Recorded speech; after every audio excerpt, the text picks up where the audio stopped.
मात्र एक सफेद पुष्प शिवलिंग पर इस प्रकार से समर्पित कर देना, बड़ी से बड़ी मनोकामना भी होगी परिपूर्ण। नमस्कार दोस्तों, स्वागत है आप सभी का एक बार फिर से शिव की महिमा चैनल पर। देखिए, हम सभी जानते हैं कि शुक्रवार का दिन माता लक्ष्मी को समर्पित होता है और पूज्य गुरुजी ने बताया है कि जब भी जीवन में ऐसा लगने लगे कि आपको धन प्राप्त हो ही नहीं पा रहा है, धन प्राप्ति के जो सारे मार्ग हैं वह आपको बंद होते नजर आ रहे हैं, आपकी कोई भी विशेष मनोकामना है जो अधूरी रह चुकी हैं, अभी तक आपने कई प्रकार के व्रत किए हैं, कई प्रकार के उपाय किए हैं, लेकिन आपकी वह मनोकामना परिपूर्ण ही नहीं हो पाई है।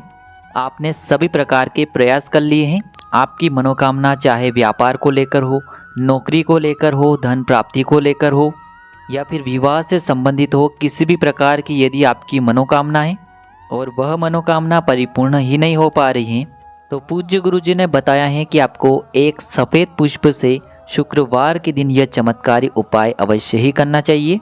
तो देखिए दोस्तों, पूज्य गुरुजी की कथा के अनुसार ही आपको इस उपाय को बहुत ही विस्तार से समझाने का प्रयास करेंगे, लेकिन उससे पहले वीडियो को लाइक करें, चैनल को सब्सक्राइब करें और कमेंट में श्री शिवाय नमस्तुभ्यम या फिर ओम नमः शिवाय जरूर लिखें। देखिए, इस वीडियो में हम पूज्य गुरुजी द्वारा बताए गए बहुत ही खास उपायों के बारे में जानेंगे। इन उपायों में से आपकी समस्या के लिए जो भी उचित हो उसे आप कर सकते हैं। यह उपाय आपके जीवन में धन धान्य की प्राप्ति करवाते हैं। माता लक्ष्मी का आपके जीवन में वास होता है, माता लक्ष्मी का आपके घर में वास होता है, दरिद्रता और दुर्भाग्य का अंत होता है और आपकी सारी परेशानियां समाप्त हो जाती हैं। तो चलिए जानते हैं गुरुजी द्वारा बताए गए सबसे पहले उपाय के बारे में। देखिए, यह जो उपाय हैं आपके रोगों को समाप्त करने के लिए हैं, जीवन से बीमारियों को समाप्त करने के लिए हैं।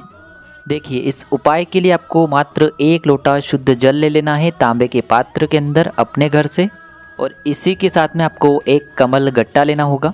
कमल गट्टा आपको किसी भी पूजन सामग्री की दुकान पर आसानी से प्राप्त हो जाएगा। अब देखिए, मात्र ये 2 सामग्रियाँ लेकर के आपको पहुँचना है भगवान शिव के मंदिर में। देखिए, यह जो उपाय हैं आपके जीवन में धन प्राप्ति के लिए होने वाला है। देखिए, मंदिर पहुंचने के बाद आपके पास जो एक कमल गट्टा है, सबसे पहले तो उसे आपको उस पात्र के अंदर डाल देना है। अब इस पात्र को आपको धीरे धीरे भगवान शिव के शिवलिंग पर अर्पित करते जाना है, श्री शिवाय नमस्तुभ्यम इस मंत्र का जाप करते हुए। पूज्य गुरुजी ने बताया है कि जल समर्पित करते हुए आपको कम से कम 11 बार श्री शिवाय नमस्तुभ्यम इस मंत्र का जाप अवश्य करना है। फिर जल समर्पित करने के बाद आपको महादेव से प्रार्थना कर लेनी है कि मेरे जीवन में धन से जुड़ी समस्याएं बहुत ही अधिक चल रही हैं, धन की वजह से मेरे कई प्रकार के कार्य रुके हुए हैं, अटके हुए हैं। इस प्रकार से आपको प्रार्थना करनी है और फिर वापस आपको अपने घर आ जाना है। पूज्य गुरुजी ने बताया है कि जो भी व्यक्ति शुक्रवार के दिन कमल गट्टे से युक्त जल शिवलिंग पर अर्पित करता है तो उसके जीवन में धन प्राप्ति के नए नए मार्ग बनने लगते हैं और उसके जीवन में भी सुख समृद्धि तथा वैभव की प्राप्ति होती है। देखिए, अंत में आपने जो कमलगट्टा समर्पित किया था उसे आपको वापस अपने घर लेकर के आ जाना है और उसे आपको अपने घर की तिजोरी में रख देना है। बस इतना सा उपाय आपको करना है, आपके जीवन में कभी भी धन की समस्या उत्पन्न नहीं होगी। अब दोस्तों, जान लेते हैं गुरुजी द्वारा बताए गए दूसरे विशेष उपाय के बारे में। इस उपाय के माध्यम से आपकी जो भी विशेष मनोकामनाएं हैं वह परिपूर्ण होने वाली है। देखिए, इस उपाय के लिए आपको मात्र 1 लोटा शुद्ध जल ले लेना है तांबे के पात्र के अंदर। अब देखिए, इसी के साथ में आपको एक सफ़ेद रंग का पुष्प लेना है और सबसे अंत में आपको एक कमल गट्टा लेना है। देखिए, कमल गट्टा धन को आकर्षित करने के लिए सबसे अधिक उत्तम माना गया है, धन की वृद्धि के लिए यह सबसे उत्तम माना गया है। अब देखिए दोस्तों, मात्र ये तीनों सामग्री लेकर के आपको भगवान शिव के मंदिर में पहुँच जाना है। देखिए, यह उपाय भी आप सुबह से लेकर के शाम तक किसी भी समय में कर सकते हैं। देखिए, मंदिर पहुंचने के बाद आप जो एक कमल गट्टा लेकर के गए थे उसे आपको उस जल के पात्र के अंदर डाल देना है और आपको श्री शिवाय नमस्तुभ्यम इस मंत्र का जाप करते रहना है। अब देखिए दोस्तों, आप जो एक सफ़ेद रंग का पुष्प लेकर के गए थे उसे आपको भगवान शिव के शिवलिंग पर अर्पित कर देना है। फूल को समर्पित करते समय आपको कम से कम 11 बार श्री शिवाय नमस्तुभ्यम इस मंत्र का जाप कर लेना है। अब देखिए दोस्तों, आपने जो कमल गट्टे से युक्त जल तैयार किया था उस जल को आपको भगवान शिव के शिवलिंग पर धीरे धीरे समर्पित करते जाना है, श्री शिवाय नमस्तुभ्यम इस मंत्र का जाप करते हुए। देखिए, पूज्य गुरुजी ने बताया है कि जल आपको जो आपने सफ़ेद पुष्प शिवलिंग पर अर्पित किया है उसी पुष्प के ऊपर समर्पित करना है इसके बाद आपको शिवलिंग के सामने बैठकर आपकी जो भी विशेष मनोकामना है उन्हें परिपूर्ण करने के लिए महादेव से प्रार्थना कर लेनी है और फिर पुनः आपको अपने घर आ जाना है। पूज्य गुरुजी ने बताया है कि शुक्रवार के दिन जो भी व्यक्ति सफ़ेद पुष्प का यह उपाय कर लेता है तो उसकी जो बड़ी से बड़ी मनोकामना है वह महादेव की कृपा से बहुत ही शीघ्रता से परिपूर्ण हो जाती है। अब दोस्तों जान लेते हैं गुरुजी द्वारा बताए गए तीसरे विशेष उपाय के बारे में।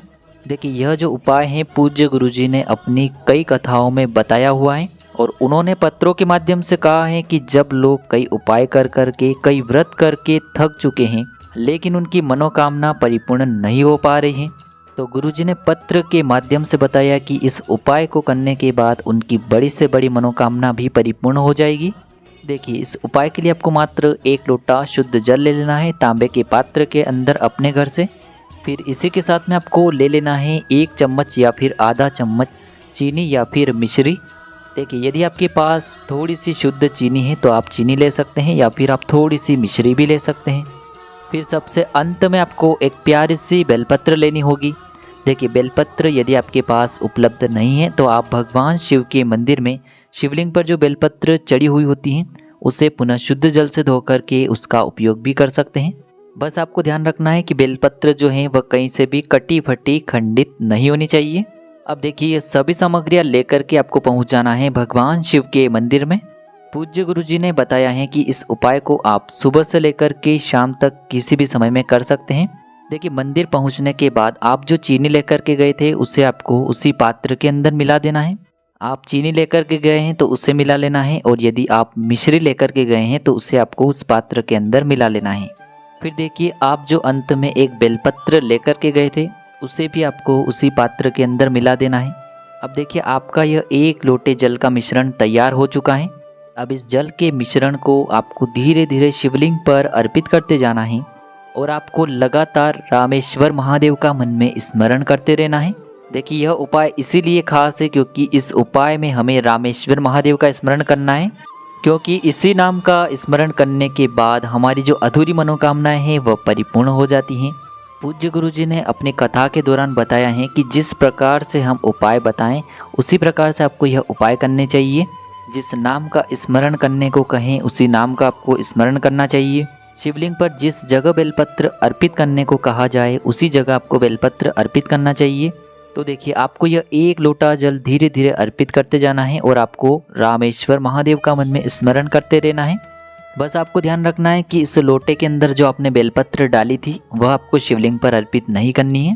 देखिए पूरा जल शिवलिंग पर अर्पित करने के बाद उस पात्र के अंदर से आपको यह बेलपत्र निकाल लेनी है और इस बेलपत्र को आपको अपने सीधे हाथ में रख करके रामेश्वर महादेव का मन में स्मरण करना है। देखिए आपकी जो मनोकामना है चाहे व्यापार को लेकर हो, नौकरी को लेकर हो, चाहे धन प्राप्ति को लेकर हो, उस मनोकामना को परिपूर्ण करने के लिए आपको रामेश्वर महादेव से प्रार्थना कर देनी है और फिर यह 1 बेलपत्र आपको शिवलिंग पर अर्पित कर देनी है। बस आपको ध्यान रखना है कि बेलपत्र की चिकनी साइड शिवलिंग से स्पर्श रहेगी और इसकी जो डंडी है वह आपको जलाधारी की ओर रखनी है। इस प्रकार से आपको यह बेलपत्र अर्पित कर देनी है। देखिए यह जो उपाय है आप पूरे हफ्ते में किसी भी दिन कर सकते हैं। जिस भी दिन आपके पास समय हो उस दिन आप इस उपाय को कर सकते हैं। अब दोस्तों हम जानते हैं गुरुजी द्वारा बताए गए चौथे विशेष उपाय के बारे में। देखिए यह उपाय आपके रोगों को समाप्त करने के लिए है। आपके जीवन में जो भी बीमारियां चल रही हैं उन्हें समाप्त करने के लिए है। देखिए इस उपाय को करने के लिए सबसे पहले आपको मात्र बेलपत्र के वृक्ष के नीचे पहुंच जाना है। यह उपाय आप इस शुक्रवार के दिन भी कर सकते हैं और सोमवार के दिन भी कर सकते हैं। देखिए आपको यह जो उपाय है शाम को प्रदोष काल के समय में करना है। देखिए यदि आपको प्रदोष काल के समय के बारे में जानकारी नहीं है तो आपको जान लेना चाहिए कि प्रदोष काल का समय शाम को सूर्यास्त से 45 मिनट पहले शुरू हो जाता है और सूर्यास्त के 45 मिनट बाद तक रहता है। यानी कि ये जो 1.5 घंटे का समय होता है इसे ही प्रदोष काल का समय कहते हैं। और आपको इसी समय में किसी भी बेलपत्र के वृक्ष के नीचे पहुंच जाना है और बेलपत्र के वृक्ष के नीचे आपको कम से कम 11 बार या फिर 108 बार लगातार आपको महामृत्युंजय मंत्र का जाप करते रहना है। देखिए आपको जाप करना है ओम त्र्यंबकम यजामहे सुगंधिम पुष्टि वर्धनम उर्वारुकमेव बंधनार्थ मृत्युर्मोक्षिम यमामृताम। इस मंत्र का आपको कम से कम 11 बार या फिर अधिकतम 108 बार जाप कर लेना है। पूज्य गुरुजी ने कहा है कि जो भी व्यक्ति सोमवार के दिन या फिर शुक्रवार के दिन इस उपाय को नियम से कर लेता है तो पूज्य गुरुजी ने बताया है कि आपके शरीर से जो भारी से भारी रोग हैं उसका भी अंत होगा। आपके शरीर से जो बड़ी से बड़ी बीमारी है वह भी समाप्त हो जाएगी। बस आपको ध्यान रखना है कि जब भी आप बेलपत्र के वृक्ष के नीचे बैठेंगे तब आपका जो मुख है वह आपको बेलपत्र के वृक्ष की तरफ ही रखना है। तो दोस्तों, इस प्रकार से आज के इस वीडियो में हमने आपको पूज्य गुरुजी द्वारा बताए गए 4 महा उपाय बताने का प्रयास किया है। जो भी उपाय आपके लिए उचित है, सरल है, उसे आप कर सकते हैं। श्री शिवाय नमस्तुभ्यम। हर हर महादेव।